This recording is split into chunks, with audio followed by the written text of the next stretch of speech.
People I think always have comments or they like questions, like, oh, what do you need to work on after this tournament? And I forgot to talk about it, so let me just bring up basically everything. I feel like I got to work on everything.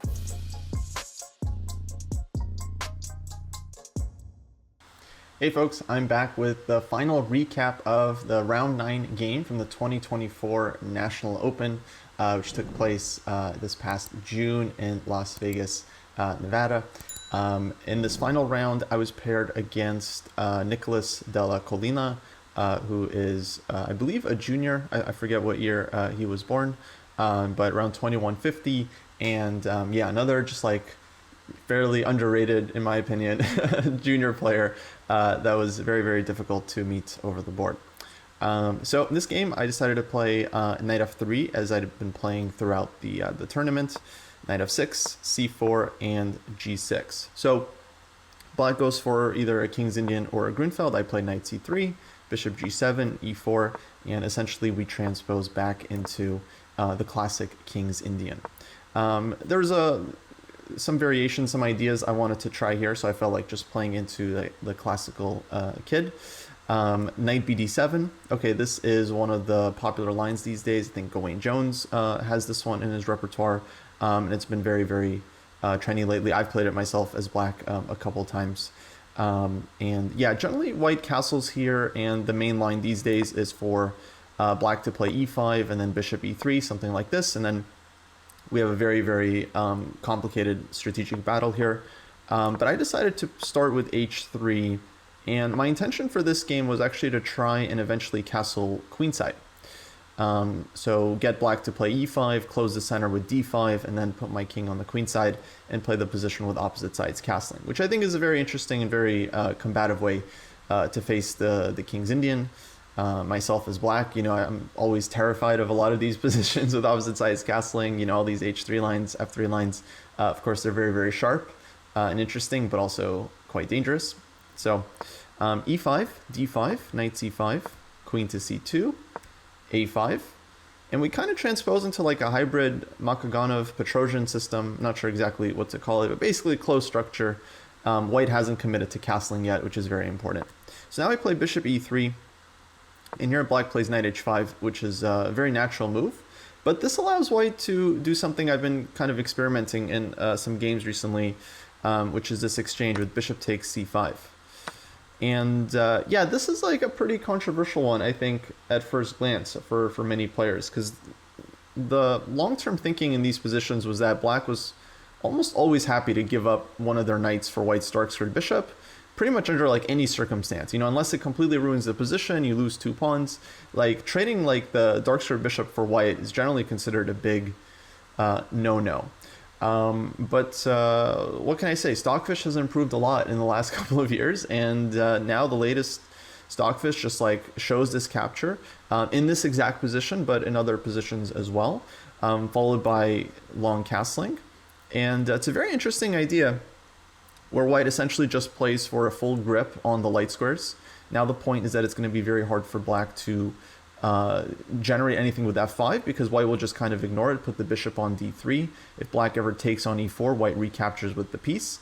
And strategically, white is playing against the dark squared bishop on g7, kind of hoping, trying to make it an empty bishop. And if black ever does take on e4 here, knight e4, black's e-pawn, of course, becomes a long-term isolated weakness.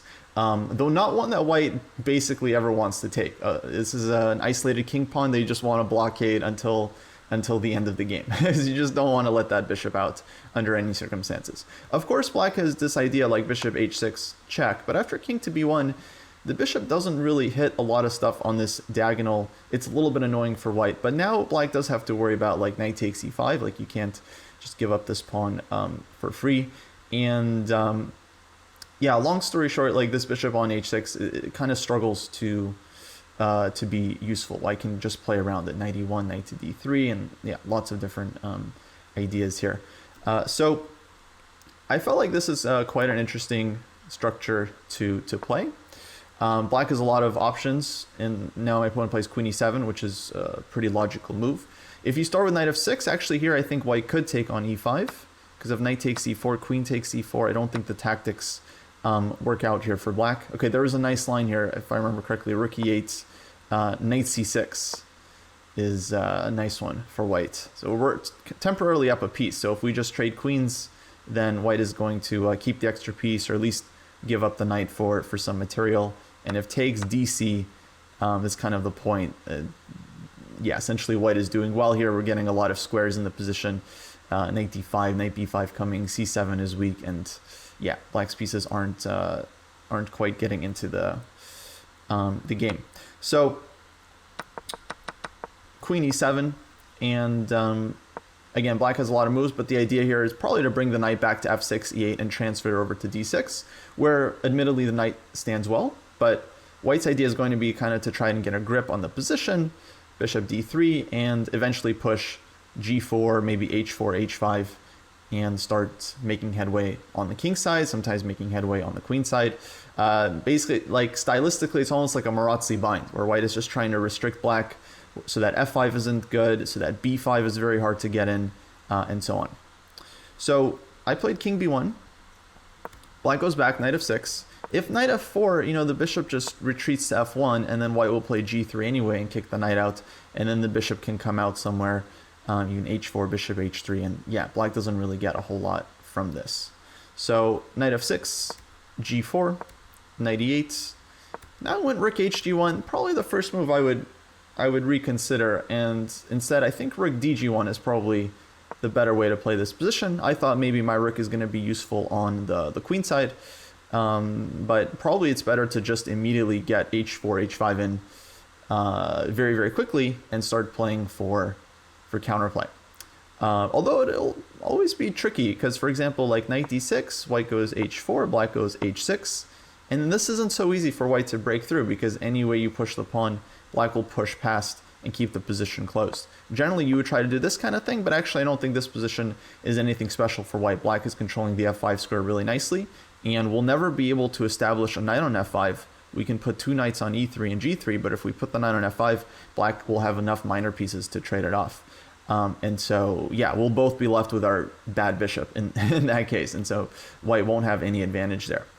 So I think instead, the right way would be to play like g5, h5, and then try to bring a knight around to g3, and eventually prepare some kind of sacrifice on h5. I think this would be how white could play the position. Of course, not right away. You can make some preparatory moves first. It's a very, very complicated position, but a very, very interesting one, I would say.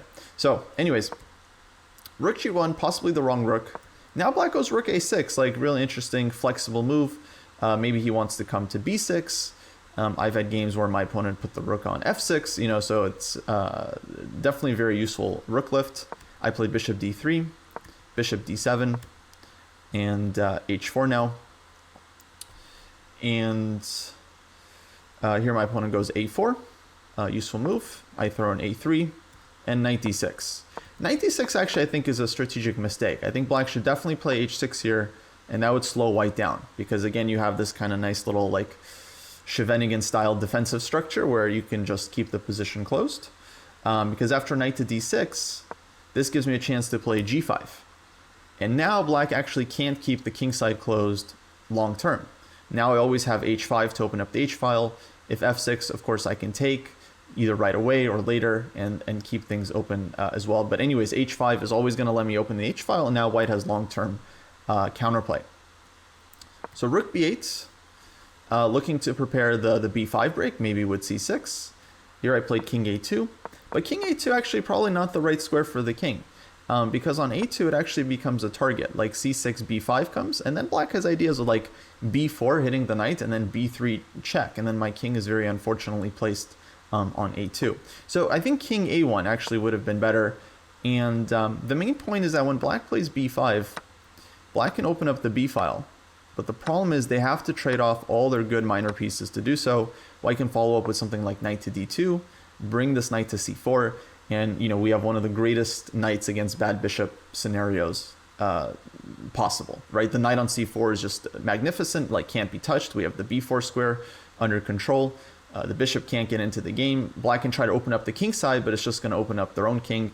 And so strategically, I think white would just be winning. Still a lot of work to do. You got to open up the h-file and try to convert. But exactly what white would be looking for. In fact, black's best chance, practically, I think, would be to just pitch the pawn, at least get like one diagonal for the bishop. But now white is a healthy pawn up, and I don't think black has actually anything special on the queen side. Like we can defend very, very easily here. So my opponent doesn't rush with b5 because this would also work with the king. I think on the king was better on a1, but with the king on a2, b5 here I think would also be kind of premature because of all these exchanges. So he goes rook a5, continues to prepare it. And now I played rook to b1, kind of a prophylactic move. Again, I'm anticipating this one, and my idea is that when the opponent goes for all these trades, they now can't really take with this one. The b pawn is defended ahead of time. I'd be able to snap the a4 pawn, and yeah, I didn't see anything special here for black. So that was kind of the idea, but the rook isn't well placed on b1. I think knight to d2 was the way to go about things. Once again here, with the idea that I'm just going to be ready to put the knight on c4 as soon as black plays b5 and opens up the c4 square. Now the knight on d2 isn't really going places exactly yet, but I have other ideas as well, like rook e1, possibly like f4 and then like e5, this kind of breakthrough. Of course, I can always play for h5 as well, and as long as black's counterplay is kept under bay, then white should be happy. So rook to b1, bishop e8, just kind of waiting, like preparatory move and just seeing like what am I going to do. But also he opens up the queen to be able to transfer, and on c6 dc, that's not going to hit the bishop.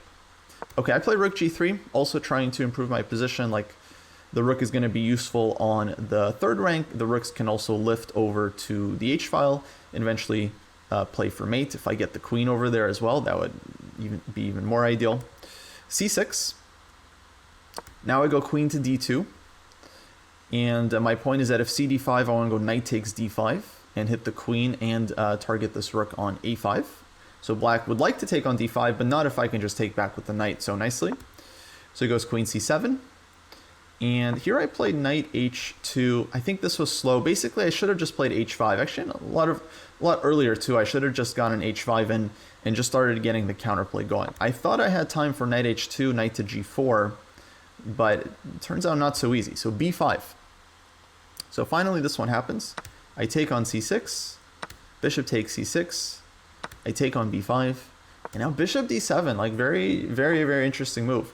You know, of course you would expect that black is just going to trade here, but then we get like the exact minor piece scenario that we want. Knight comes to g4, and we should be able to defend the queen side, and then all these checks are going to be very, very annoying for black's king. So instead, the bishop just drops back to d7. So black is looking for bishop e6 and to play c4 and then take this pawn without trading off so many pieces. So now I play knight to g4, just felt like I had to make this move. But bishop check, king a1, c4. And this bishop check is important because if c4 first, then I would have knight to d5. I could throw this in. And then the bishop can drop back. Here, after bishop d7, I could play knight d5 as well, but then I think I didn't like bishop e6 here. And if black is able to take and push e4, then all bets are off on the queen side. Bishop opens up. It's been a very angry piece, you know, this whole game. It hasn't moved since like move 3, and yeah, we do not want to see what happens when that bishop gets angry. So knight g4, check, c4, bishop c2. And now my opponent takes on g4. Definitely the right call, because at this point I very much want to just go knight f6 check. And if black takes this knight, then I get gf, and then queen h6 is going to be a huge problem. I'll go h5 as well. So white just, okay, trades off the bad bishop, but gets an attack on the dark squares. So he takes this knight off. I throw in knight d5, queen d8, rook takes g4, and now knight takes b5. And this is where things get very tricky, because originally I was counting on the move knight e7 check in this position. I actually thought it's winning for white. Because if queen takes, then I'm winning the exchange. And if the king just moves somewhere, well, then I'm trading queens, and knight c6 wins the exchange here as well. And white would have looks like a winning endgame. The problem is, once I got here, after knight e7 check, I noticed queen takes e7, queen takes a5, black has knight takes a3, shot from the dark. And Can't take back because of mates. Bishop is hanging on c2. The rook is also hanging on b1. So I was thinking something like rook to c1. I'm still up the exchange, but black has a lot of counterplay against the king. So queen to b7, for example. I was thinking about this during the game. Hitting b2, I have to go back, queen c3. Now knight b5. Let's say queen takes c4. Knight d4. And yeah, this looked incredibly scary for me. Once again, b2 is hanging, and black wants to play knight to b3 check. So queen c3. There's already like knight e2 in the position, which looks quite annoying for white. I don't even know how white deals with this one, but even like knight b3 looked devastating. Takes, and it's like, how am I getting out of this this mate on the a file? So this just looked horrible as well. So once I got here, I realized, oh, I don't have knight e7, and I was kind of counting on this move because I thought it's winning. But now black's knight is coming to d4, and the situation I felt like actually completely turned because my counterplay hasn't gotten anywhere. I was just way too slow, and ultimately I wasn't able to prevent black from opening up the queen side. And now his pieces are ready to come in. So knight to d4, he's got knight b3 check ideas, the b file, and so yeah, it's very, very dangerous, I thought, now for white. So I go rook to g3, trying to defend. Knight d4, king a2, because now knight b3 check felt like concern. So king a2, and rook takes d5. Not totally necessary for black, but very understandable, and actually I think a very good practical decision, just removing white's best piece. There are other moves as well, but takes, queen takes d5, and now I got issues. c3 check is a problem. If I move my king, then knight to b3 is going to happen, followed by a b3, and then e4, rook a8, and we're just getting mated. So I play rook to c3, felt like the only move. Now e4, the bishop opens up. I definitely feel like white is just in huge trouble here, but okay, continued trying to defend. Queen f4, hitting the rook and the pawn. Rook to e8, and yeah, originally I was going to go like rook to d1 here, but then I realized like knight e2 is actually not that bad for black. Black can also play like queen to b5 here, and then knight e2 is even stronger now. Knight b3 is another just very annoying move to deal with, and just opening up the bishop, and rook to b8 as well. So yeah, this I realized I can't do.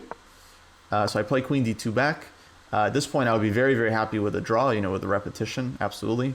My opponent plays queen to b5, so he decides not to repeat. And now black has ideas of both knight to b3 as well as like even like queen b3 check, followed by like takes, and then an eventual knight to c2, where I would have to possibly give my queen back. I forget what line this was possible in, but okay, in addition to knight b3, there's also knight f3, which is a huge problem, just like winning back the exchange. And black is a pawn up right now. So yeah, tons and tons of threats in the position. I ended up going with rook e3, just looked like the only move to play, just getting the rook off of the diagonal. And thankfully we were in some time trouble here, and my opponent goes back queen to d5 after spending a lot of time, like more than half his time looking for something. Goes back queen d5. I quickly repeat, and then he's down to like 4.5 minutes, so he spends like 2 more minutes, plays queen b5.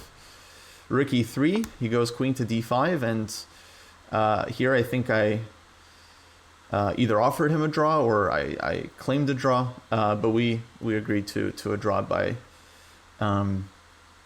repetition, because I think here actually it would be number 3. I remember just like wanting to claim it, as soon as it was pop. Some people, they make the mistake of just like continuing to repeat and giving the opponent a chance to keep the game going, because you can only make a claim for a draw on your turn. So if you want to draw, you should claim it right before making your move. Don't make this mistake. Don't even make your move on the board. Like, you write your move down, you pause the clock, you tell your opponent, I'm going to claim a draw. Sometimes the draw offer is understood. Like if both sides are repeating, what you can do is like just offer them a draw before doing anything, right? You can write your move down, offer them a draw, like say like, I'm going to repeat, do you want to draw? And if they say no, okay, then you can go to the arbiter and make the claim. But most opponents, if they understood it's a repetition, they'll just accept the draw right then and there. So here, yeah, I'm pretty sure it was the third one, because we have this position here. This is the first. Black played queen b5, queen d5. This would be the second. Then queen b5 here, queen to d5. And now if I put the rook on c3, that's going to be this position 3 times. It doesn't have to be 3 times in a row or anything like that. It just has to be the exact same position 3 times in the game. So I realize rook c3, is number 3. It doesn't matter that we, let's say, started the repetition with this move queen to d2. It's like it's this position that gets repeated 3 times when white goes rook to c3. And I think at this point my opponent had kind of given up on playing on because he was repeating. And we agreed to a draw, and I was very, very happy to escape with this one. And black definitely didn't have to give me a draw. He had a couple different moves he could have played instead of like queen d5, for example, here, because I'm not really threatening to take on e4. Black will have rook takes e4, rook e4, queen b3 check, and then knight to c2. Just winning the game. It's actually just mate. So for example, like h5 is a very playable move here for black. Improving the king, fixing the weakness on h4. If takes, then bishop h6, of course. And it's hard for me to move because if I take this one, black just takes, queen b3, and it's not just winning the queen, it's actually mating on the diagonal, right? So this would have been a very, very difficult position for white to play. I think knight b3 as well, perfectly after rook e3, like knight b3 also very, very reasonable move because I don't want to take this one ab and then the rook comes to a8, and again I have to deal with this huge threat. So I definitely got let off the hook here with a draw. That's how it goes sometimes, high rated privilege, title player privilege, whatever you want to call it. Sometimes your opponents let you off the hook. But anyways, that concludes the 2024 National Open. Ended up finishing with 4.5 out of 9, so an equal score. Definitely a disappointing score because I played down in most rounds, and ended up losing some rating, I think like 15 points or something. So definitely the rating took a hit, which it has been doing lately. What can you say? Sometimes you have bad runs. Some things that are kind of going for me, at least I'm very much enjoying the games and I'm enjoying playing, which, okay, I do feel like is the most important thing. If I didn't enjoy the tournaments that I'm playing, then I wouldn't be playing them, basically. So regardless of the result, I was, at least I had interest in a lot of these games. I felt like they were interesting positions, lots to learn from. And the long-term vision, is still set. It's been set for many, many years now. I'm just trying to improve my chess. Hopefully obtain the GM title. That's what I've been working on for many, many years. I'm very, very far from it right now. So it's not something I'm thinking about like, oh, it's going to happen next week, or a couple months, or anything like that. But no, my main goals is just like keep playing, keep improving my chess, try to learn from my games, keep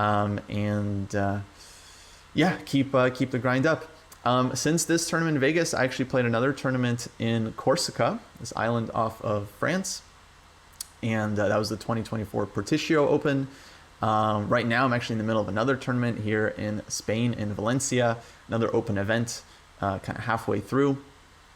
And got a couple more rounds to go here. I'm not sure if I'll be making recaps from these latest tournaments, just because there's a lot of games, and a lot of them are like off DGT. So I don't know if I want to like be like presenting like like all the openings that I'm playing and everything like that. We'll be playing more in the future, hopefully this summer. And definitely going to be doing a lot more work for the dojo as well. So that wraps it up for this series. If you haven't subscribed to the channel yet, please do so. If you haven't checked out the ChessDojo training program, then you're definitely missing out. Definitely check out the site. It's gotten some huge updates in the last couple months, and we're making tremendous progress on it all the time. We got these new tests, new ratings. It's a very, very cool site, so definitely check it out if you haven't seen it in a little while. ChessDojo.club. Oh, I forgot to say, because people, I think, always have comments or they like questions, like, oh, what do you need to work on after this tournament? And I forgot to talk about it, so let me just bring it up. Basically everything. I feel like I got to work on everything. I feel like my openings need help, my calculation needs help, my end games need work. I don't play a lot of middle games well. I think everything needs work. It's kind of a typical story for a chess player when sometimes like very, very few things are going right. But the good news is I have plenty of time and plenty of material to work on stuff and plenty of people to train with as well. So yeah, long story short, I think everything needs work. I think there's huge holes throughout my game, as is evidenced by this tournament. You know, I saw the games just like you guys did. Yeah, with that, actually, after this next event that I'm playing now, I'll have a bit of a break. So hopefully I'll have time to sit down and really train and work on my chess a bit more. All right, folks, until next time.